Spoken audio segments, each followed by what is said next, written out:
let's take a closer look at our futures model because I hear that my Detroit Lions have some value right now, and I need a pick-me-up, Dave. Take me through it. Yeah, well, for your Detroit sports, if all does not go well in Game 5, this should be a pretty good pick-me-up for you, that the Lions are holding some pretty nice value pretty much throughout the board here. I'm going to pull up our futures on screen, and we can kind of just look through this a little bit. First off, the Super Bowl, obviously the big one. And right now, all the value pretty much lies with the favorites, which is pretty interesting to see. Usually you think you're getting shortchanged on the better teams, but we're not really seeing that here. Our fair odds for the top three contenders of the Bills, Eagles, and Lions would be plus 590 for the Bills. So you're getting almost a fair price at 475, 650 for the Eagles. They're at plus 900 at 13.3%. So that's pretty sizable value there.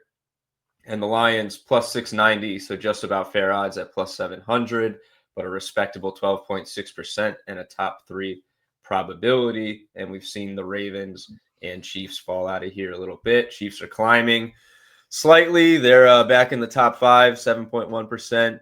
Model seems a little hesitant to totally check out on the Ravens. And I talked about this a bit on the Tuesday show solo. Maybe we can get into this a little on our own, but they're still pretty much favored to win this division. It's just about even between them and the Steelers on the sports books.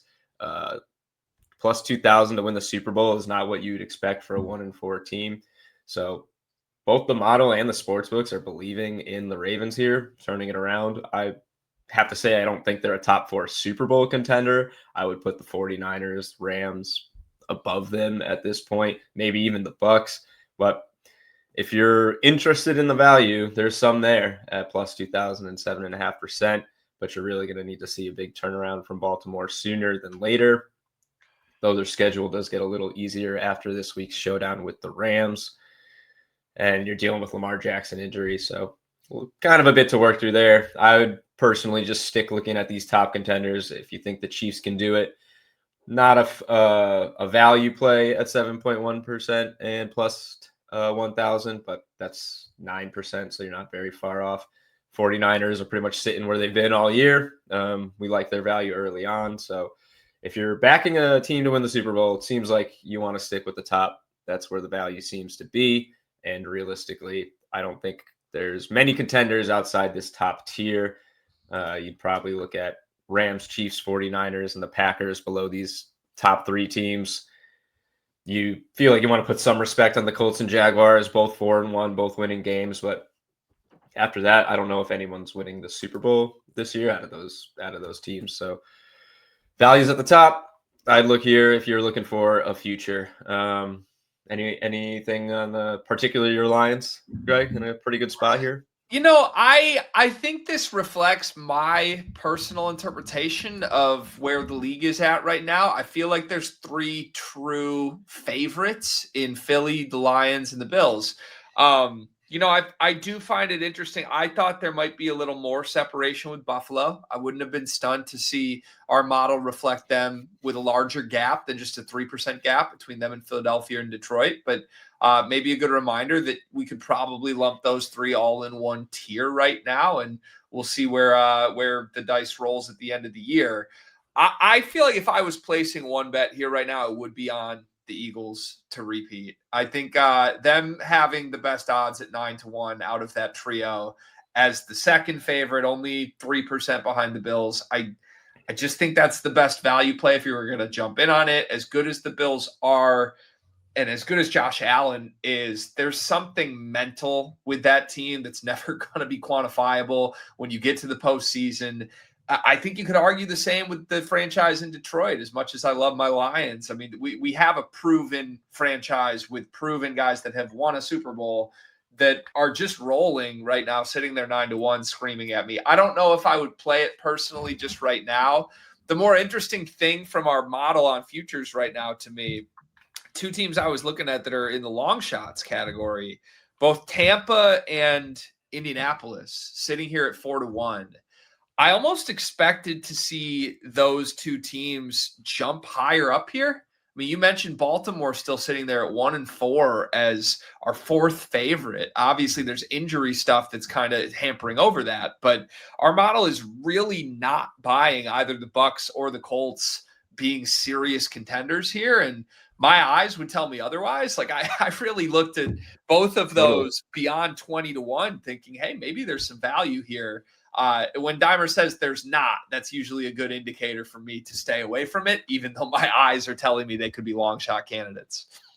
Yeah, there's something about the Bucs that just vibe wise, they don't feel like that tier of contender that we have up top. Although the odds are certainly interesting when you're considering they're 4-1 plus 2,200, and that's what I'm saying is it's not even just our model holding out on the Ravens here. The Ravens are plus 2,000. They have better odds or shorter odds to win the Super Bowl than the Bucs, who are 4-1 and look pretty good. So, I don't know. Maybe it's just the pedigree of Lamar Jackson, Derrick Henry. That team is talented, but they just don't look good. They look fundamentally flawed and not like a real contender. Even if they turn it around, you have to wonder if what we've seen through these first few weeks when they've actually played good teams is what we're going to see in the playoffs. So, yep, Super Bowl seems like it's pretty top heavy, but maybe you find some value lurking down there if that's your game. Something else that we see here is a pretty wide open NFC. If we go to just the NFC probabilities, pretty much you could take your pick of the top four, bet them, and sit back because all four of them have value or a fair price according to the Dimers model. You could theoretically bet all four of them and win some money, profit if either one of them wins. Though obviously you'd get burned if one of the next teams outside gets it. But the Bucs at plus 1,100, plus 1,000 for fair odds. 49ers should be about plus 690, kind of like the Lions in the Super Bowl. So you're getting an edge there. Lions should be just about plus 350, I think, at 22%.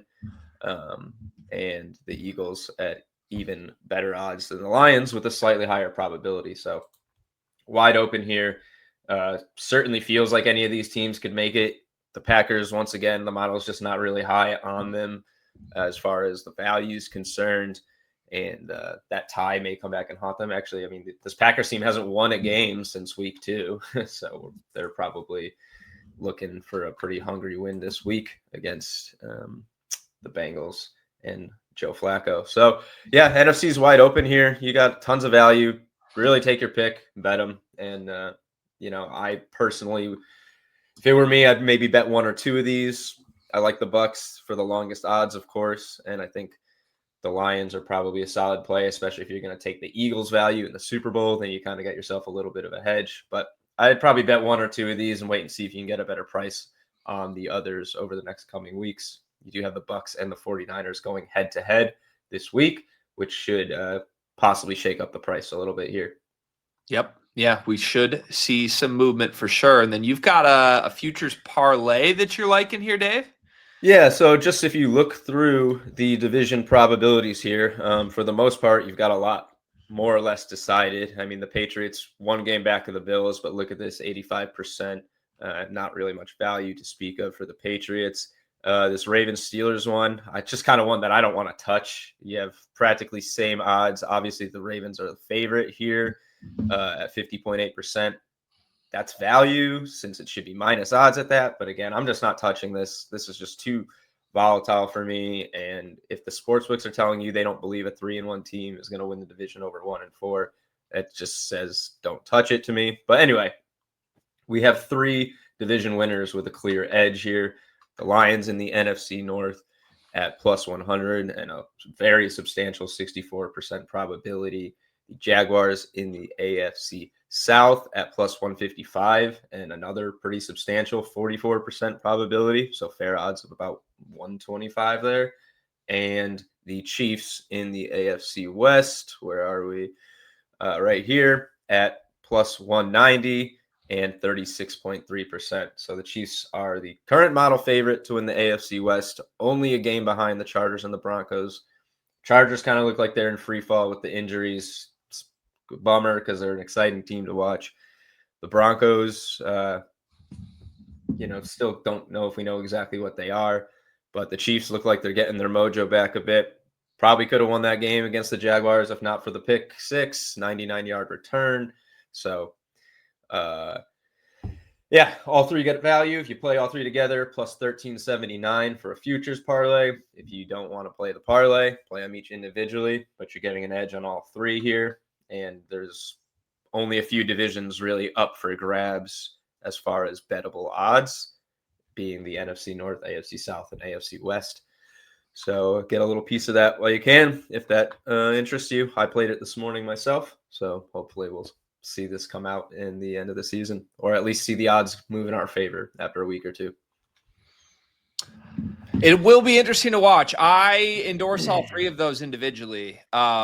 Lions at even money right now is just crazy value to me. I think they've clearly taken the mantle from Green Bay in the last 2 weeks. So the Chiefs are probably the scariest, which the odds reflect that to me. But still, when showing value, I love that. If that's the weak link in your parlay, in theory, Patrick Mahomes, it's a pretty strong link to have. So I say we lock that in. I say we get a mutual Dimer Sports Betting podcast card on that and sit back and watch that one play out for the rest of the season.